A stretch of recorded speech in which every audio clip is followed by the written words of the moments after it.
로마서 9장 25절에서 33절. 열심히 살았는데 결과가 따라오지 않아서 허탈할 때가 있습니다. 학생들은 공부를 했는데 원하는 결과를 얻지 못하고, 또 직장인들은 성실히 일을 했지만 인정받지 못할 때, 그리고 가정에서 가장으로, 또 엄마로 아빠로, 또 자신의 역할에 최선을 다했지만 오히려 가면 갈수록 무겁고 더 외로운 순간이 있습니다. 신앙생활도 크게 다르지 않다라는 생각을 했습니다. 우리가 기도의 시간을 늘리고, 또 성경을 읽어 내려가고, 또 봉사에도 헌신을 하는데 어느 순간 제 마음에 자유와 기쁨은 없는 거예요. 더 지치기만 하고, 더 피곤하고, 신앙이 너무나도 자유와 기쁨을 주는 순간이 있었음에도 불구하고 짐처럼 느껴질 때가 있습니다. 오늘 본문 속 아마 이스라엘 백성도 그러지 않았을까라는 마음이 듭니다. 그들은 율법 그리고 행위, 이것으로 하나님 앞에 서려고 합니다. 근데 결국 실패하게 되는 거예요. 오늘은 저희가 이 말씀 앞에 혹시 신앙을 스스로 지탱하려다가 또 사람들이 내세운 기준에 도달하지 못하는 자신의 모습을 보고 지쳐있는 성도들이 있다면, 오늘 그때 우리가 다시 한번 붙들어야 할, 기억해야 할 세 가지 우리가 함께 좀 묵상하면 좋겠습니다. 첫 번째요, 하나님은 내 백성이 아니었던 우리를 로암미였죠, 백성으로 삼으셨습니다. 암미로 삼으셨다라는 거예요. 바울은 호세아 선지자 말씀을 그대로 인용을 합니다. 내 백성 아닌 자를 내 백성이라, 그리고 사랑하지 아니한 자를 사랑한 자라 부르리라. 이 말씀의 배경은 이겁니다. 이스라엘이 하나님을 떠나고 배교를 하죠. 등을 돌려요. 그래서 하나님의 심판을 받을 때 하나님께서 그럼에도 불구하고 뭐 하시겠다? 회복하시겠다라는 약속이었습니다. 이스라엘 백성이 최고의 정점에 있을 때가 아니라 최악의 하나님을 떠난 자리에 하나님께서 그럼에도 불구하고 다시 회복시키겠다라는 약속이었습니다. 근데 바울은요, 이 말씀을 지금 어디에다 적용하고 있어요? 이방인에게 적용을 하고 있습니다. 태어날 때부터 하나님의 언약과는 상관없는 자들이었어요. 그런데 이제 우리를 암리, 내 백성으로 부르시겠다라는 거예요. 이게 무슨 뜻일까요? 신앙의 출발점이 어디인지를 정확하게 알려주는 거예요. 그리고 무엇이 신앙인지를 알려주는 겁니다. 내가 기도를 많이 하고 성경을 많이 읽어서 또 많은 헌신과 봉사 때문에가 아니라 가장 중요한 출발점, 기억해야 될 것, 말도 안 되는 나를 하나님이 먼저 부르셨기 때문에 우리가 하나님의 백성 되었다라는 사실을 기억하는 자리, 그 자리가 오늘 기억해야 하는 첫 번째 자리입니다. 학교에서 아이가 자꾸 성적이 떨어지니까 아빠가 너 성적 올려야 너 내 아들이다, 이렇게 이야기할 수 있지만 사실 그 이야기 속에 있는 내용의 핵심은 그게 아니죠. 그 아이가 어떠한 성적을 받든지 간에 그 아이는 그 아빠의 아이입니다. 조금 못난 아이, 조금 어려운 아이, 좀 힘든 아이는 될 수 있지만 그 아이는 분명히 그 아버지, 그 어머니의 자녀입니다. 부모는 결국 이렇게 얘기합니다. 너 어떤 상황에 있어도 넌 내 아들이다 라는 거예요. 그 맞는 말이에요. 공부를 잘하건 공부를 못하건 그 부모님의 아들인 것은 부정할 수가 없고 부인할 수 없고 지울 수가 없는 겁니다. 하나님께서 우리에게 말씀하시는 말씀이 똑같습니다. 너는 원래 내 백성이 아니었지만 이제 어떻게 해요? 이제 내가 너를 내 백성이라 부른다. 내 상황이 어떤데요? 하나님을 배교하고 떠난 상태예요. 하나님의 그 작정과 하나님의 선택과 하나님의 부르심, 이것이 저와 여러분의 신앙의 가장 안전한 출발점인 줄 믿습니다. 여러분들, 신앙이 늘 불안정하다고 느낄 때가 있습니다. 기도를 좀 덜 했으니, 내가 봉사를 잘못했으니, 이런 마음이 얼마나 우리를 지치게 하는지 모릅니다. 그래, 하나님은 우리에게 말씀하십니다. 네가 잘해서가 아니라 나는 너를 내 백성이라 불렀다. 그리고 너는 내가 사랑하는 자다. 이 고백이 우리의 지친 마음을 붙들어주는 은혜의 출발이 될 줄 믿습니다. 잘 못해도 사랑하는 아들입니다. 변하지 않아요. 부모의 마음에 들지 않은 행동을 해도 우리 아들이고 우리 딸입니다. 저희 막내도 어떤 일을 해도 제 사랑하는 막내딸입니다. 그러므로 사랑하는 여러분은 우리의 마음을 이렇게 오늘 정리했으면 좋겠습니다. 나는 하나님 앞에 자격이 있어서가 아니라 은혜로 부름받았다. 이게 저와 여러분의 신앙의 출발입니다. 이 확신이 우리 안에 다시 자리 잡을 때 율법적 부담에서 자유하고 또 복음의 기쁨이 우리 안에 회복될 줄 믿습니다. 오늘 다시 은혜로 불러주신 하나님의 음성을 붙들고 나는 하나님의 백성이다, 하나님의 사랑하는 자다 라는 믿음 안에 담대히 서기를 주님의 이름으로 축원드립니다. 자, 두 번째요, 우리가 기억해야 될 거요, 하나님은 다수가 아니라 믿음으로 붙드는 남은 자를 통해 구원을 이루십니다. 이번에는 이사야 말씀을 또 인용을 하죠. 27절, 이사야가 이스라엘에 관하여 외치되 이스라엘 자손들의 수가 비록 바다의 모래 같을지라도 많을지라도 남은 자만 구원을 받으리니.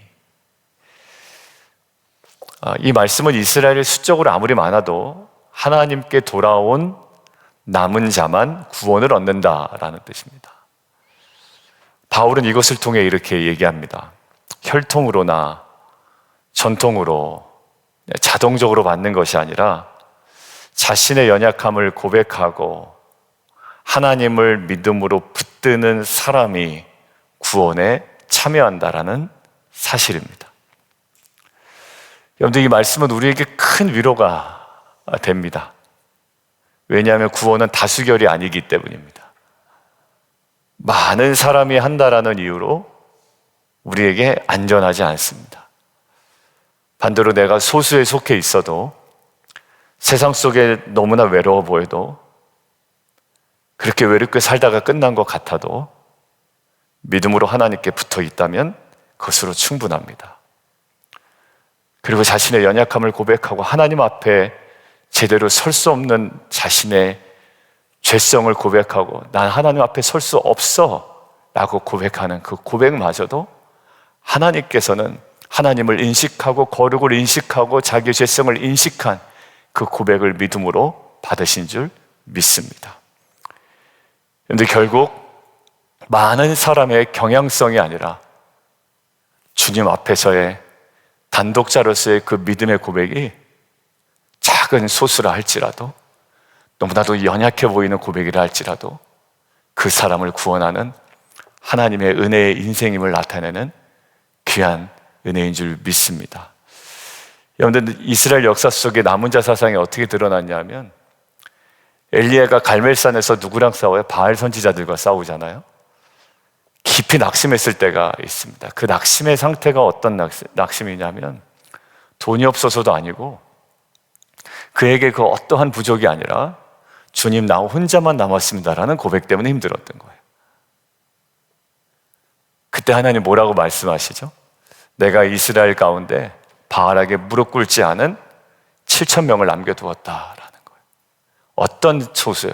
그냥 소수가 아니라 바알에게 무릎 꿇지 않는, 하나님을 전적으로 의지하고 자신의 연약함을 고백한 자 7,000명을 남겨놓았다라는 거예요. 엘리야는 늘 혼자라고 생각을 했는데요, 하나님은 남은 자를 지키고 오셨던 거예요.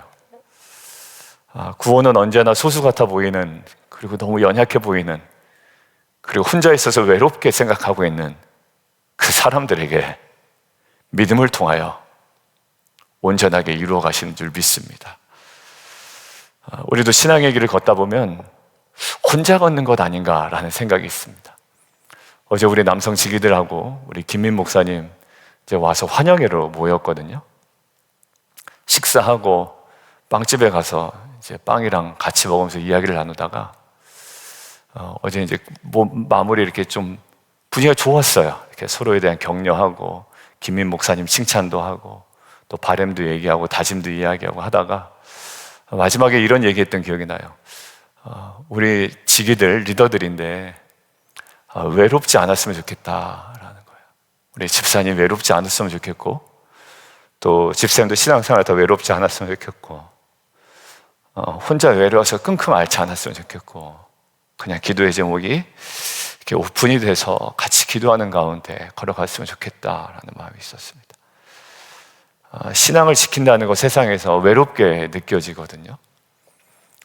교회 안에서도 때로는 진지하게 믿음을 붙들려는 그 마음 자체도 외로워 보일 때가 있습니다. 그러나 하나님은 다수가 아닌 자신의 연약함을 고백하며 믿음으로 붙든 소수, 남은 자를 통해 구원을 이루어 가시는 줄 믿습니다. 오늘 그 남은 자의 믿음을 지키기로 결단하는 저와 여러분 되기를 주님의 이름으로 축원합니다. 외로워서 세상과 버타기를 우리가 결정하는 것이 아니라 끝까지 우리가 외로워 보여도 하나님께서 반드시 바알에게 무릎 꿇지 않은 이 남은 자로 나를 택하시고 또 내 지체를 택하시고 함께 걸어가는 기름을 우리가 다시 한번 기억하고 스스로의 피곤해하거나 지치는 것이 아니라 그 은혜 아래 다시 한번 회복되어가는 저와 여러분 되기를 주님의 이름으로 축원드립니다. 세 번째요, 오늘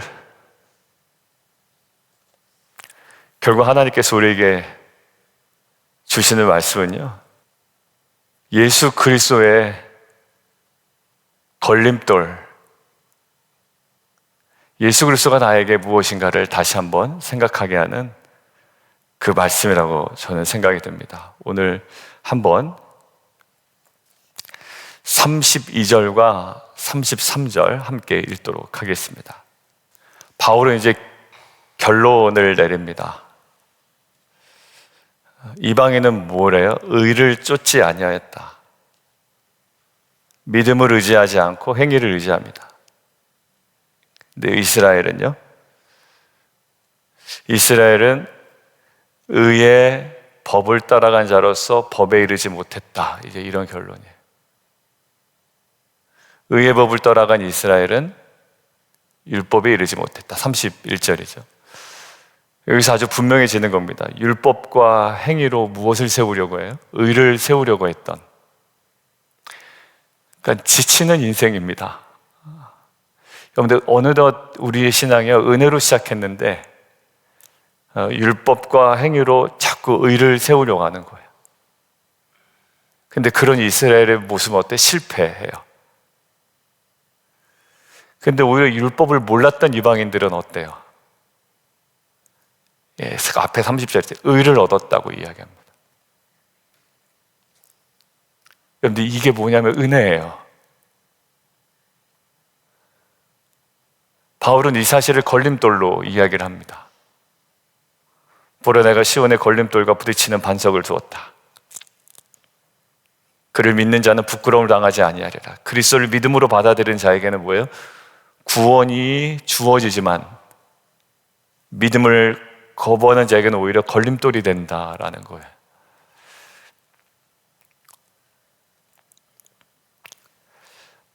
직장 생활할 때 가장 힘든 게 뭐냐면 성과를 내야 된다라는 부담감입니다. 근데 제가 기아대책 끼고 있을 때도 저희는 모금을 해야 되거든요. 근데 아무리 선교단체고 후원 단체고 국제 기아대책 기구라는 뭐 NGO 단체고 하지만 결국 정부에서 주는 보조금은 전부가 아니에요. 대부분이 후원입니다. 많은 NGO들, NPO들이 있잖아요.